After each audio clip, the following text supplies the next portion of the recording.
I feel the Spirit moving in me. I feel the Spirit moving in me.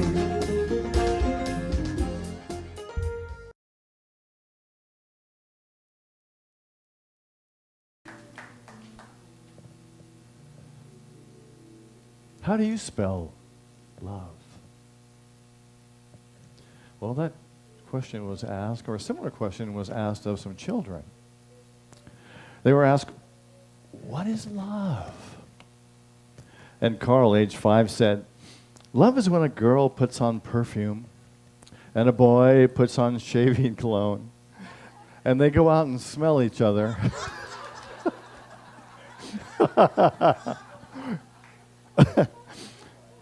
Chrissy, age 6, says, love is when you go out to eat and give somebody most of your French fries without making them give any of making you give any of yours to them.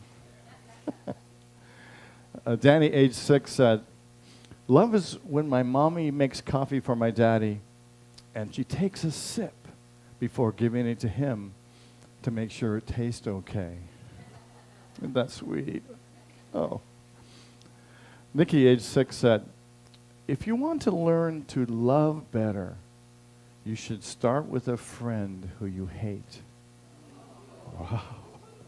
Wow. That about sums it up, huh? 6. A friend that you hate. Well, if you think about it, we all hated our friends at some point, didn't we? Anything ever change? Noel, age 7, said, love is when you tell a guy you like his shirt, and then he wears it for the whole week. Oh, that's funny.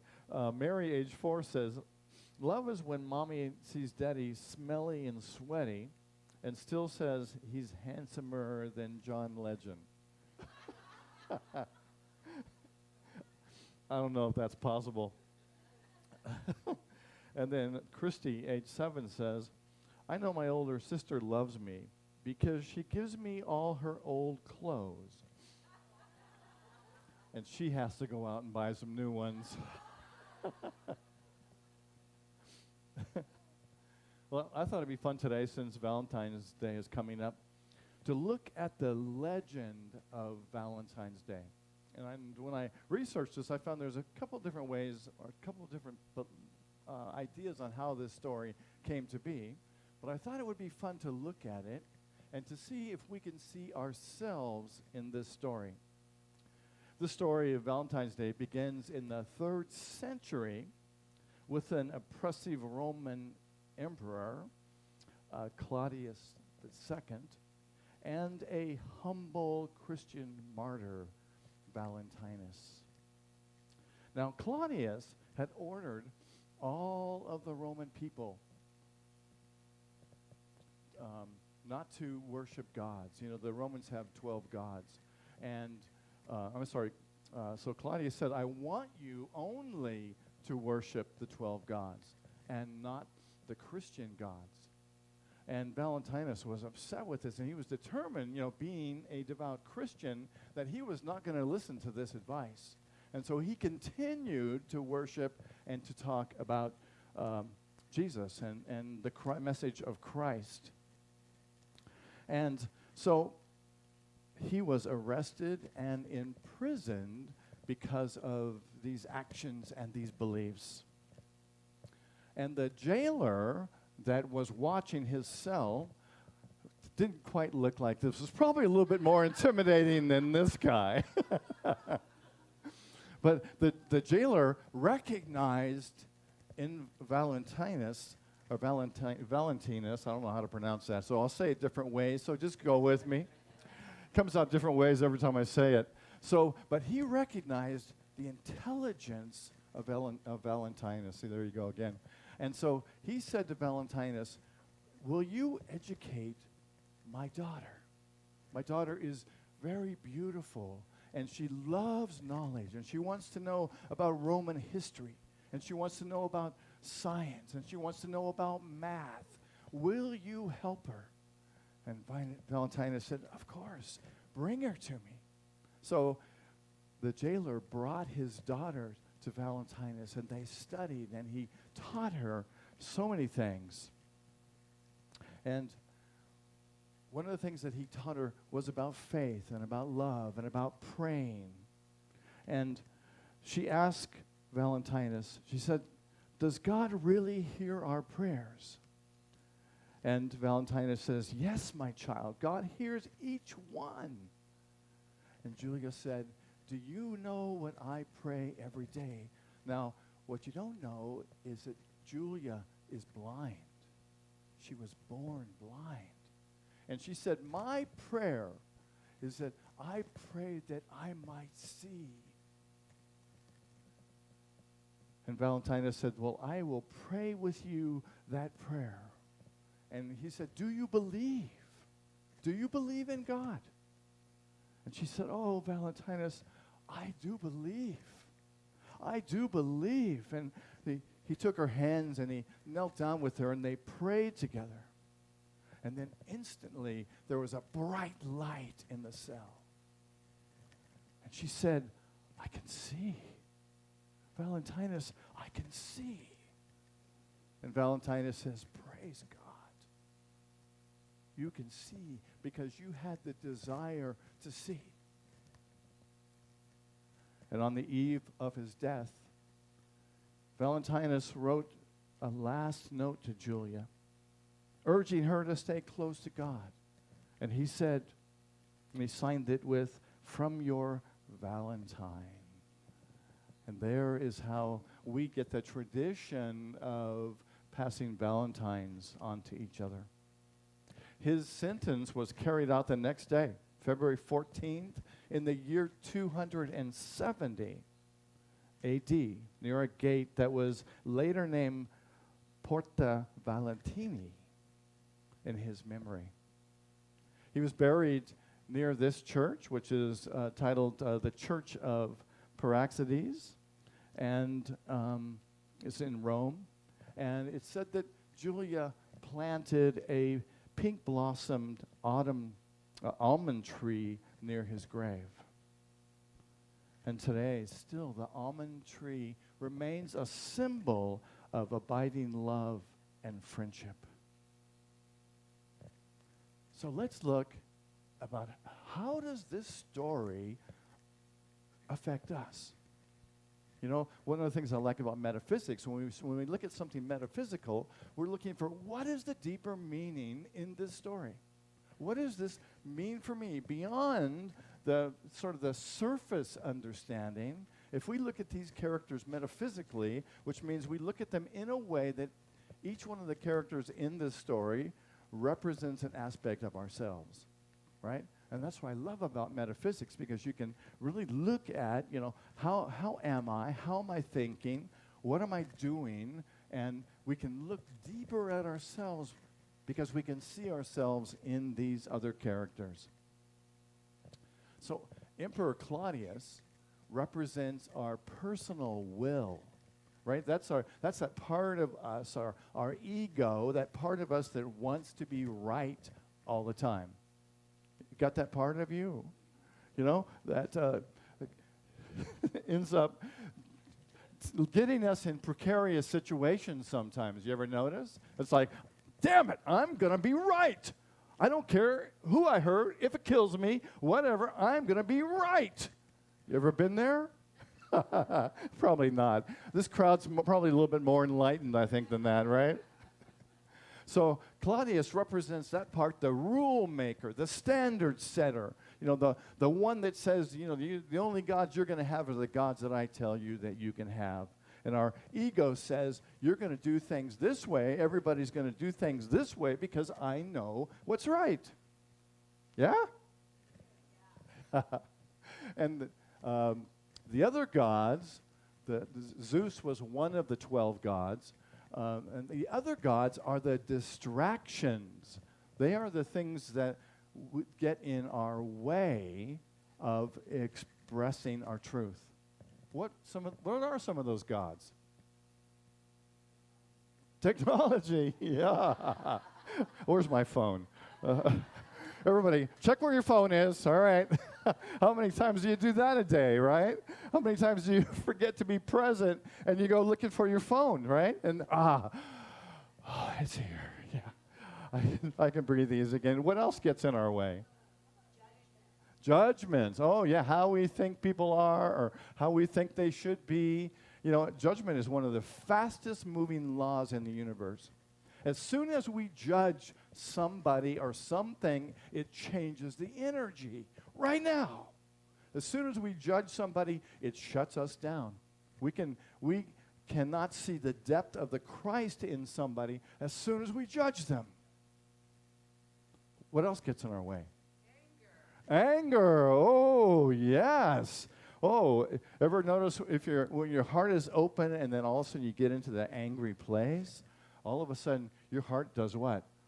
Boo, it closes down, doesn't it? And money gets in our way. Power gets in our way. Fear gets in our way of experiencing and expressing ourselves. It's these other things that we worship and give power to, these other false gods take our power away from us and keep us from being focused in the truth. The jailer in this story represents, remember the jailer wanted his daughter to be taught by Valentine. So the jailer represents that part of us that desires spiritual awakening, right? It's that part of us that wants to move beyond the fear, wants to move beyond the doubt, beyond the anger, beyond the technology. It's the part of us that desires to be awakened, yeah? And Valentinus in this story represents divine wisdom. It represents spirit. It represents that divine love is everywhere. Represents that which we are desiring in our being. At the heart of who we are, we desire that aspect of us, that Valentinus part of us, that essence of truth of who we are, don't we? Wouldn't you say that's the number one desire in your life, is to experience the presence? To be present with that spirit in every moment. And Julia, who is blind in the story, represents a part of us that lacks the realization of spiritual understanding and awareness. She's said to be beautiful because she's beautiful and she's pure. And she desires to know. She's that part of us that's open to understanding the fullness of what we are. She doesn't really know quite how to get there or how to be that, but she represents that part of us that's like, okay, bring it on. Let me experience it. Let me feel it. Let me be it. And it's interesting that she's blind because she doesn't see. And like us, we are sometimes blind to the most powerful parts of ourselves because we get blinded by these false gods and this fear and this doubt. We don't see the truth of who we are. We get blinded by our ego. We get blinded by the desires, the desire for power, the desire to control, the desire to be able to make things happen like we would like them to happen. And the brilliant light that shined through the call for awareness, through Julia's prayer, is that time when we have an awareness that goes, woo! Ever have that? It's like that moment all of a sudden when you realize, oh, I'm being judgmental. Ooh, yeah? And the light kind of goes on in that moment and says, okay, I can let that go. I can relax out of that. I can be in my heart, in my spirit. That light goes on when we realize that we're being hurtful or being vindictive or being angry. We can call upon that light within us. And it seems to show up in a moment, yeah?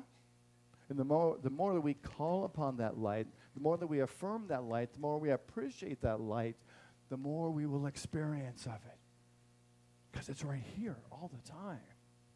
We just get to open our eyes to that light.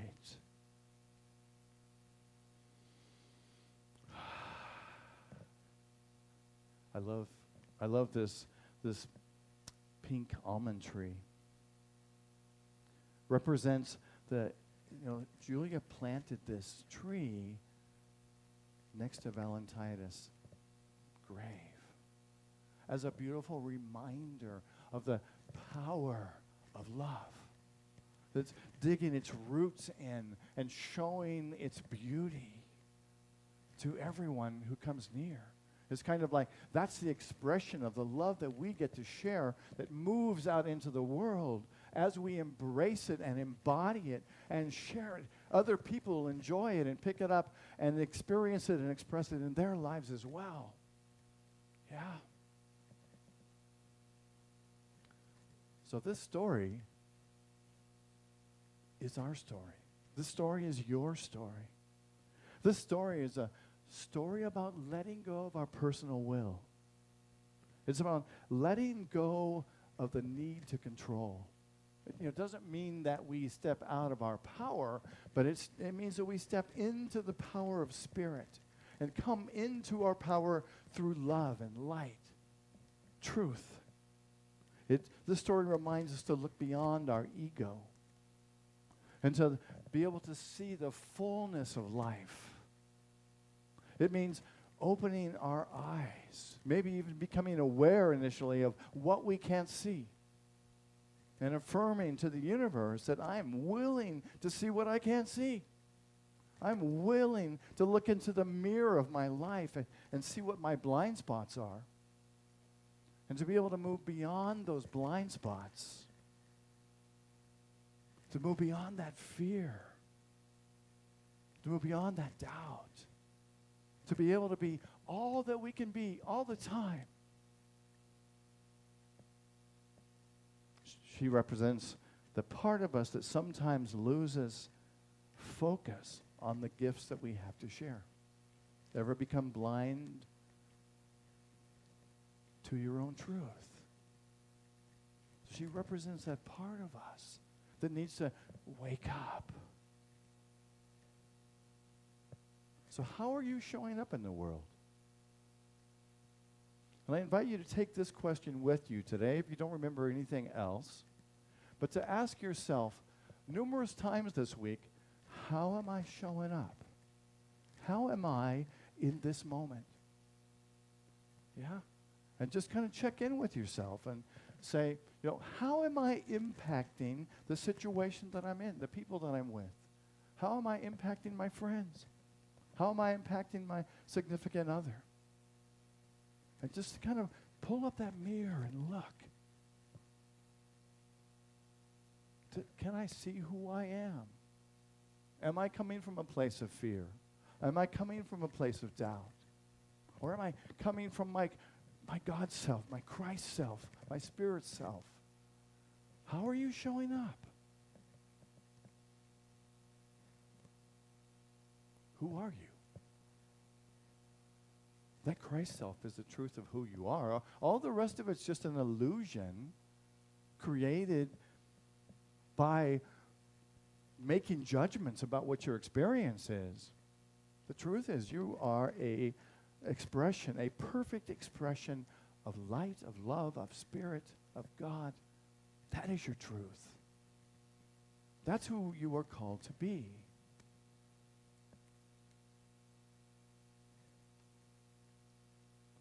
Julia said, I pray that I might see. What a powerful prayer. You might try that on. I pray that I might see. I pray that I might see who I am. I pray that I might see this world, my friendship, my impact on the world in a deeper and more profound way. I pray that I might see the truth in this world regardless of what appears to be going on. I pray that I might see. In order for Julia to see the truth of who she is, she had to let go of who she wasn't.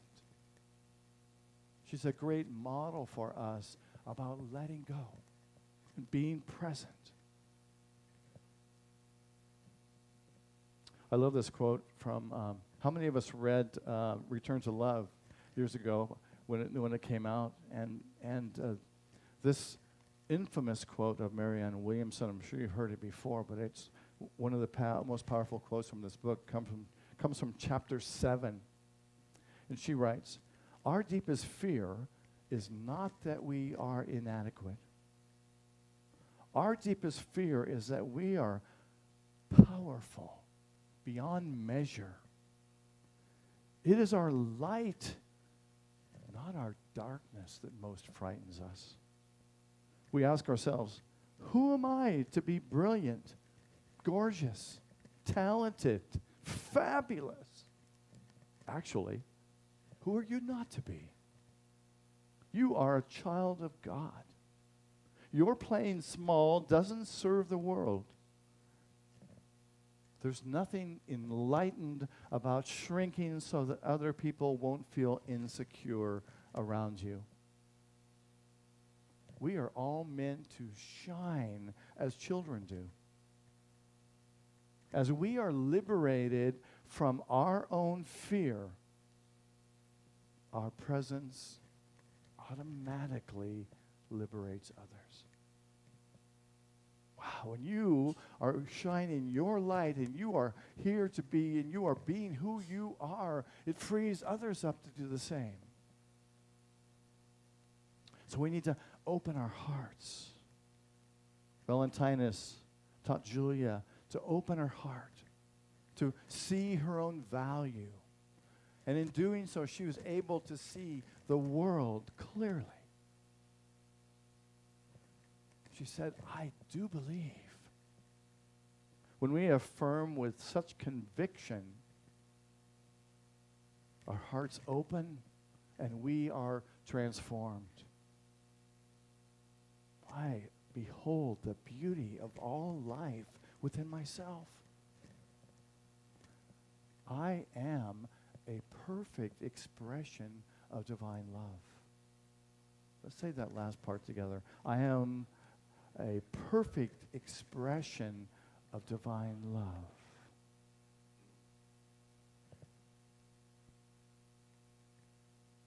It's like in that moment, all of a sudden the colors came real for Julia. And she said, I can see. I can see. And in this picture that I created, we can see her. Because when you can see, the world sees you. The world sees you as you are, as the truth of who you are.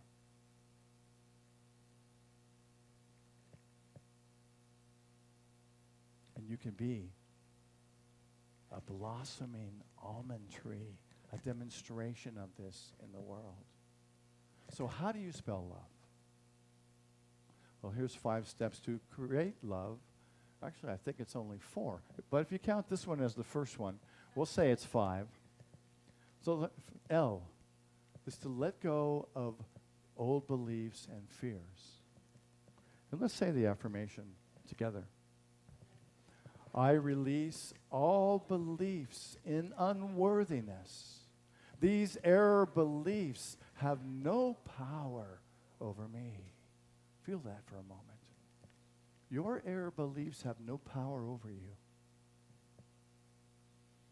Breathe into that. Sometimes we think that that is who we are. But these beliefs are not the truth of you. They have no power over you. And you might have noticed that these 4 steps spell the word love. And the second one is O. And that is to open your heart and mind to the truth. By wanting to see. By opening your consciousness and saying, I am open to see who I am. I am open to seeing what is real. I am open to being my spiritual, powerful self in everything that I do. your heart and mind. Your Spirit is here to open you up. Let's say this affirmation together.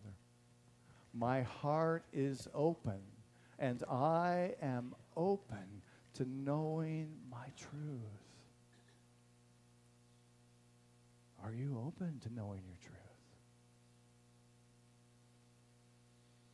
Breathe into that. I am open to knowing my truth. To feel that. And the third step is the V. And that is to visualize and pray for love. In your meditations and in your prayers, to visualize yourself enfolded in love. Pray for love. To say, Spirit, show me how to love. Love through me. Be love in me. Express love as me. In all that I do, all that I think, all that I say. And let's say this affirmation together. Love is the natural expression of who I am. Love is your natural expression. Isn't that what you want to be? How easy is that? Love is your natural expression. And the last one is to extend love to everyone. And let's just imagine that that's happening right now. That you're opening your heart and your mind and extending love through this room, across this island, out into the world. Imagine that every being is touched, all life is touched by this love. That you are a blossoming almond tree, affecting the world, affecting your life. And let's say this affirmation together as we behold this. Let's say it together. I behold love in my life and bring it into the world. This is who you are. Who are you? Our deepest fear is not that we are inadequate. Our deepest fear is that we are more powerful than we can conceive. It is our light that we are here to shine. We are here, you are here to be brilliant, to be powerful, to be loving. You are a perfect expression of God. And that Godness within you is calling you forth to be that. The world needs that. It needs you right now to be that blossoming almond tree wherever you are. We are meant to shine like children do, to be liberated from our fear, because our presence impacts everyone on this planet. I behold love in my life and share it with the world. Let's say that together. I behold love in my life and share it with the world. And I invite you to close your eyes. And take a deep breath, breathing into this moment, breathing into the light of love that you are.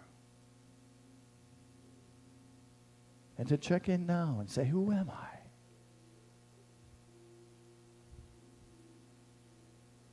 Why, I am the light.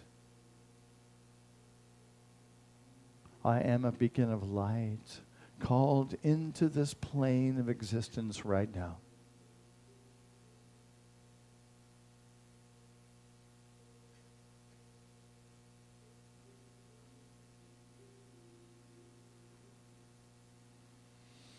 Breathing in and breathing out. Letting this love light permeate every cell, every space, every tissue, every thought, every feeling. Remember who you are. Remember why you are here.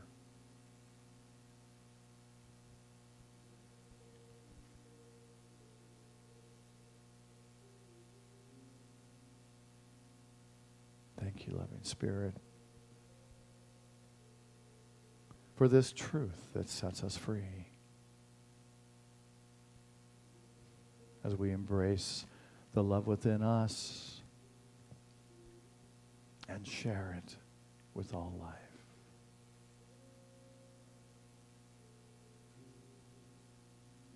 And so it is.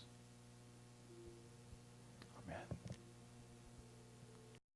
Where I live,